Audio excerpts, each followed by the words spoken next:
ఈ మూడు వర్ణాల వారు ఇలా ధర్మం తప్పరాదు అంటున్నాడు శాస్త్రకారు. శ్లోకం: హినజాతిం స్త్రియం మోహా దుద్వహంతో ద్విజాతయః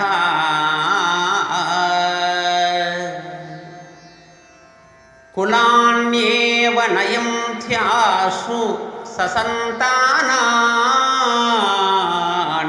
శూద్రతా.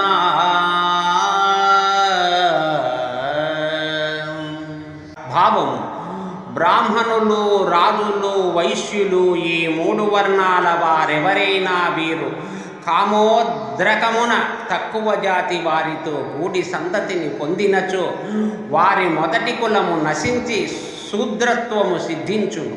కావున వీరు తక్కువ జాతి స్త్రీలతో శారీరక సంబంధం పెళ్లి చేసుకొనుటగానే శాస్త్రసమ్మతము కాదు.